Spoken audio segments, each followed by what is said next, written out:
1.5 കോടി വോട്ടർമാർ വിധിയെഴുതുന്ന ഡൽഹിയിലെ 7 ലോക്സഭാ മണ്ഡലങ്ങളിൽ ഏറ്റവും ശക്തവും ശ്രദ്ധേയവുമായ മത്സരം നടക്കുന്നത് നോർത്ത് ഈസ്റ്റ് ഡൽഹി മണ്ഡലത്തിലാണ്.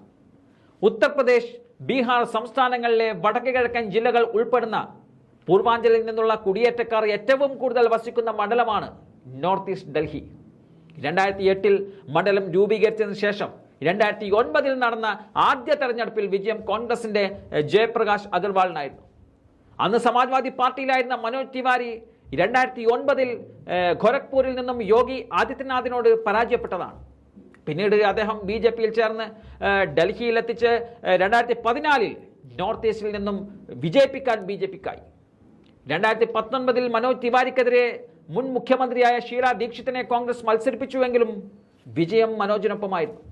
2016 ജവഹർലാൽ നെഹ്റു സർവകലാശാലയിൽ ആസാദി പ്രസംഗത്തിലൂടെ ശ്രദ്ധേയനായി രാഷ്ട്രീയ രംഗത്തേക്ക് കടന്നുവന്ന വിദ്യാർത്ഥി യൂണിയൻ നേതാവായ കനയ്യകുമാറിനെയാണ് നോർത്ത് ഈസ്റ്റ് ഡൽഹി മണ്ഡലം പിടിക്കാൻ കോൺഗ്രസ് ഇക്കുറി ഇറക്കിയിരിക്കുന്നത്. 2019 ബീഹാറിലെ ബഹുസരയിൽ നിന്നും CPI സ്ഥാനാർത്ഥിയായി മത്സരിച്ച കനയ്യ പിന്നീട് ഇടതുബന്ധം ഉപേക്ഷിച്ച് കോൺഗ്രസിനൊപ്പം ചേരുകയായിരുന്നു. പൂർവാഞ്ചലിൽ നിന്നുള്ള കുടിയേറ്റക്കാർ വസിക്കുന്ന മണ്ഡലത്തിൽ കോൺഗ്രസും BJPയും പൂർവാഞ്ചൽ സ്വദേശികളെയാണ് മത്സരിപ്പിക്കുന്നത് എന്നതും ശ്രദ്ധേയമായ ഒരു കാര്യമാണ്. മനോജ് തിവാരി വാരണാസി സ്വദേശിയും കനയ്യകുമാർ ബഹുസാരായി സ്വദേശിയുമാണ്. ഇരു പ്രദേശവും പൂർവാഞ്ചലിന്റെ ഭാഗമാണ്. പൂർവാഞ്ചലുകാരുടെ സംസാര ഭാഷയായ ഭോജ്പുരിയിലെ പ്രശസ്ത നടനും ഗായകനുമാണ് മനോജ് തിവാരി. മനോജ് തിവാരിയുടെ താരപ്പദവി വോട്ടാക്കി മാറ്റുകയാണ് BJPയുടെ ലക്ഷ്യവും. എന്നാൽ മുസ്ലിങ്ങൾ കൂടുതൽ വസിക്കുന്ന മണ്ഡലത്തിൽ പൗരത്വ നിയമ ഭേദഗതിയും മറ്റും പ്രധാന ചർച്ചാ വിഷയമാണ്. ആം ആദ്മിയും കോൺഗ്രസും സഖ്യത്തിൽ മത്സരിക്കുന്നതിനാൽ മനോജ് തിവാരിക്ക് അടിതെറ്റാനാണ് ഇക്കുറി സാധ്യത കാണുന്നത്. പൗരത്വ നിയമ ഭേദഗതിക്കെതിരെ ശക്തമായ പ്രതിഷേധം നടന്നതും ഈ മണ്ഡലത്തിലാണ്.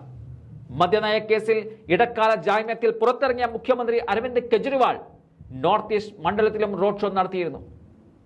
ഇക്കുറി ഡൽഹിയിലെ 7ൽ 6 മണ്ഡലങ്ങളിലെയും സിറ്റിംഗ് MPമാരെ മാറ്റിയ BJP മനോജ് തിവാരിയെ മാത്രമായിരുന്നു നിലനിർത്തിയിരുന്നത്.